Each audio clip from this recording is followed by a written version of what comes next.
Give an example. We worked on a crewing models report for the Irish regulator uh, a few years ago, and at the time there was a discussion going on about increasing the scope of practice for paramedics in Ireland.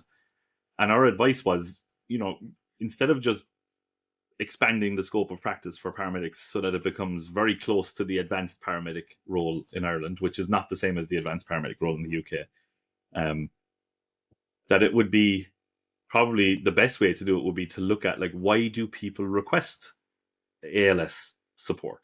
And if it's, I can tell you, it's probably for things like pain management, seizure management, fluids, the big stuff. Yeah, there'll be some cardiac arrest and trauma management stuff in there. But if you're to look at it, I think, and I don't have the numbers here now, so I'm going to go off the researcher path here and say it's probably things that are relatively easy to add in from a skill set perspective. You would require some additional education and stuff for sure.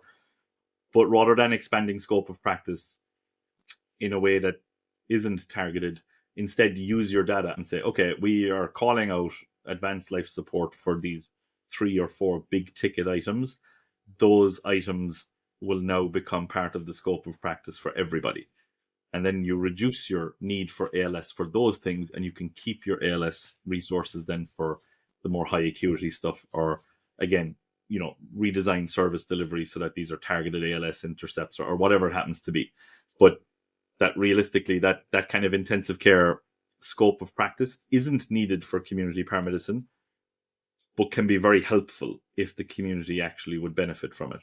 So your intensive care paramedic isn't going to be of benefit to people as a community paramedic because they can do surgical airways or because they can, these trauma skills are not going to be helpful. But the things that they've learned in their additional education around anatomy and stuff will definitely be useful for some of the more primary care intervention pieces that they could support.